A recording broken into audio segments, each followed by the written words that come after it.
Paz do Senhor a todos os irmãos em Cristo Jesus. Esse vos fala o Simão Maurício, pregador, escritor e professor da escola dominical de Santa Catarina, Brasil. Abraço especial aos irmãos de diversos estados do Brasil que têm ouvido a mensagem da palavra de Deus.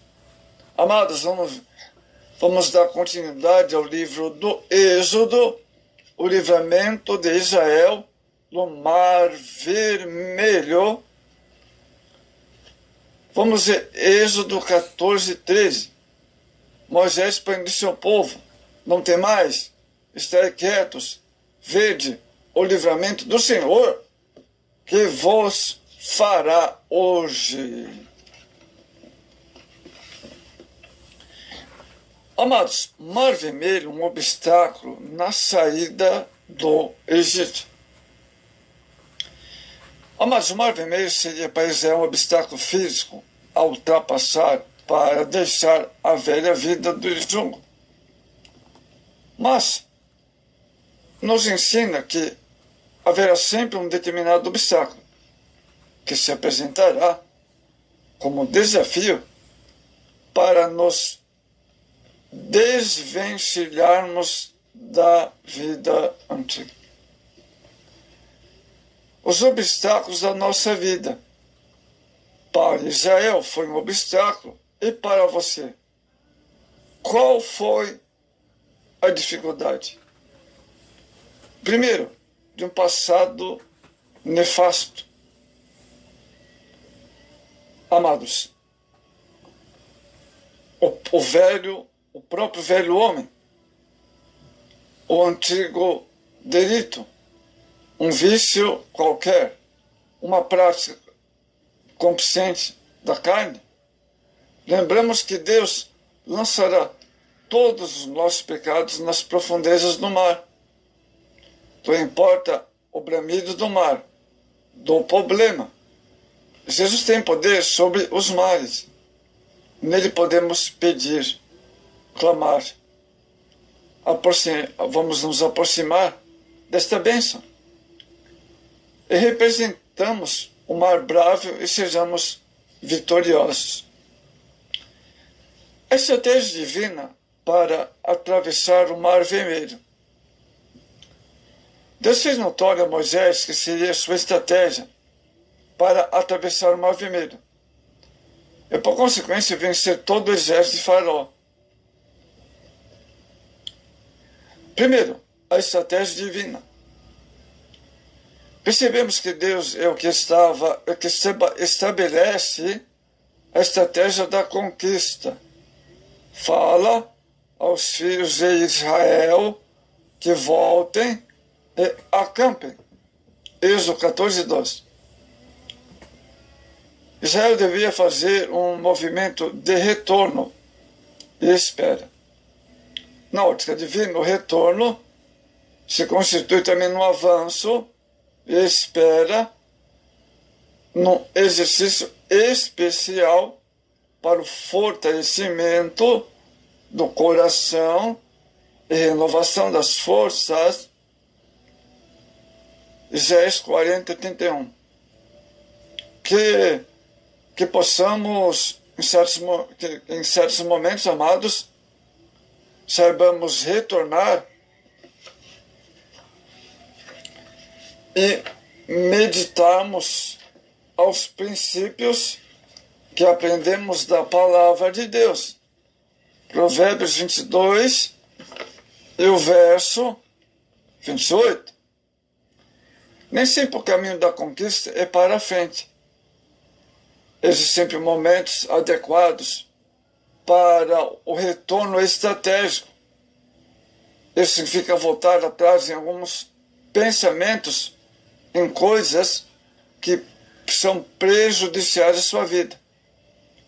Ressecar conceitos, decisões, posições, refletir o que já tomou de decisão e o que é melhor na frente. Segundo, orientação divina. Em frente dele assentareis o campo junto ao mar. Êxodo 14, 2.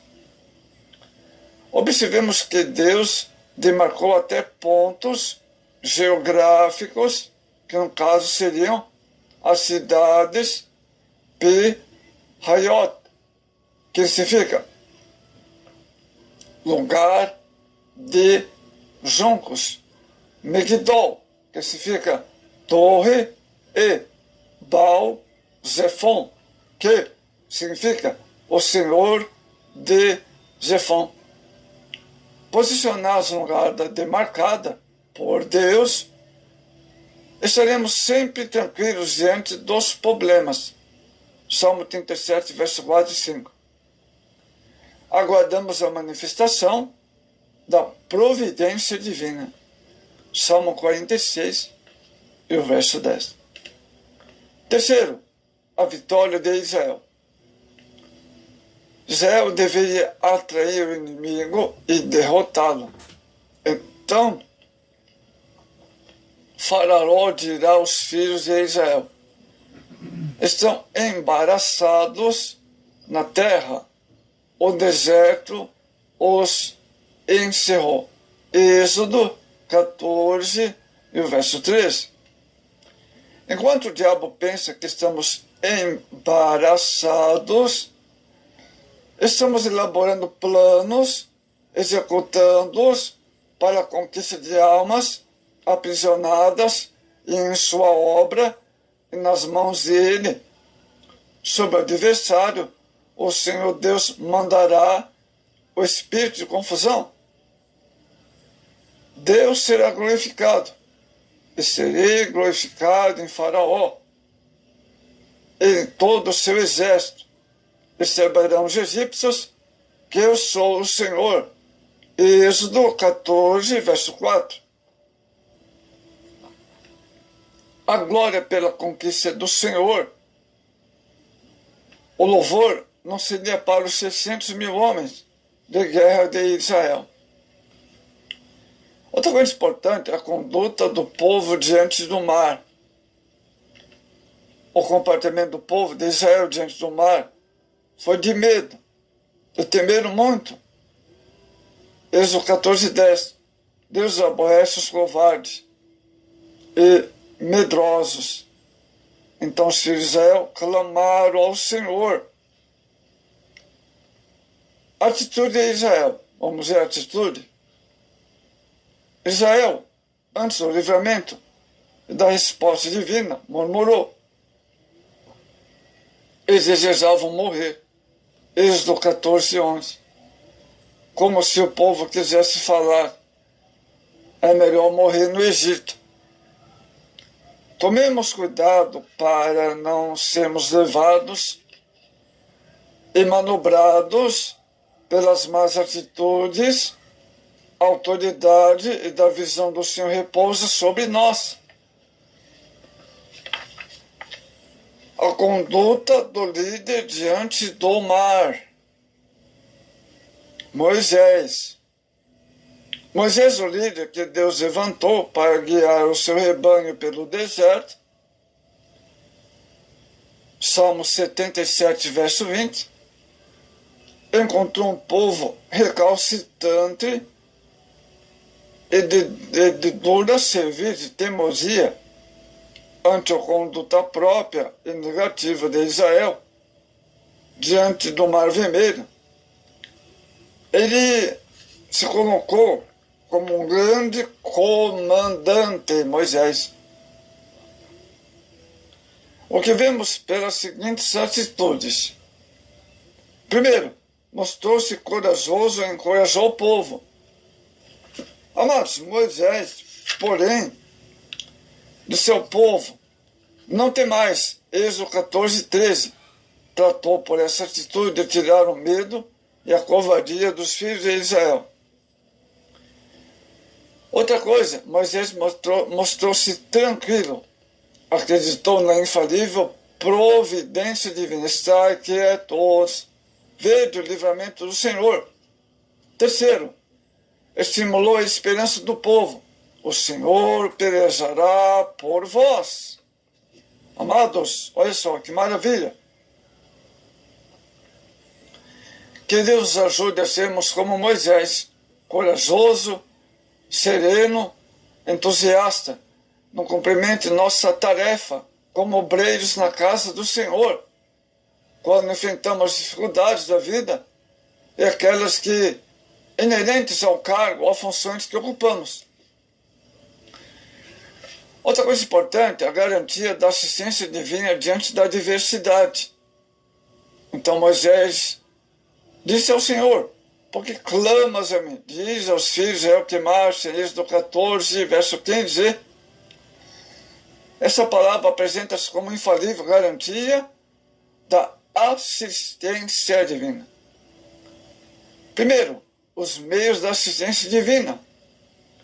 Ela está na retaguarda e vanguarda adiante da nossa vida através dos seguintes meios. Primeiro, o anjo do Senhor, Êxodo 14, 19. Através da manifestação teofânica, bem como a ele dar a salvação.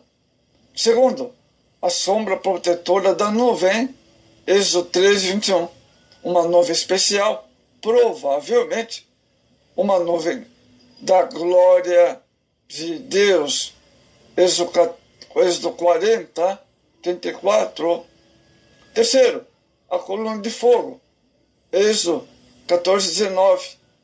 O objetivo central da coluna de fogo é de iluminar o caminho para que o povo de Israel caminhasse de noite também. Êxodo 13, 22. Assim Israel passou pelo meio do mar em seco. Êxodo 14, 16.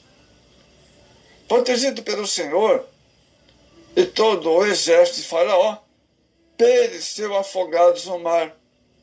Ninguém sobreviveu às águas. Todo Israel foi salvo e louvor ao Senhor. Para concluirmos, estejamos sempre prontos para entender, acima de tudo, nos apropriar da ideia que o Senhor, Deus, é supremo, Deus que peleja por nós, estabelece seu grande livramento no momento certo, seja qual for a situação. Livres do mar, chegou o momento de nos alegrar. Tempo de vitória e cânticos ao Senhor certamente surgirá, haverá. Glória seja dada a Deus por isso. Então, amados, Israel, o ser do Egito, recebeu de Deus orientação para que não entrasse pelo meio da terra dos filisteus, que estavam mais perto, pois o Senhor sabia que o povo poderia se arrepender, tendo de ser imediato, de enfrentar uma guerra, assim retornar ao Egito. Deus, estrategicamente, conduziu seu rebanho através do deserto, margeando o Mar Vermelho. Se Israel fosse pelo caminho mais próximo, certamente teria que enfrentar também o exército que ficava na fronteira do Egito. Por isso, partiram de Sucote, que significa cabanas, simboliza lugar não seguro, e acampar-se em Etã, que significa fortaleza, que simbolizava o lugar de proteção, entrada ao deserto. Nem sempre o caminho para se conseguir a bênção é o caminho mais perto, mais fácil. Fique na direção de Deus, peça a direção de Deus. Assim Deus orientou o povo de Israel através de Moisés. Também o Senhor certamente te orientará em meio ao faraó, em meio aos egípcios inimigos na tua vida.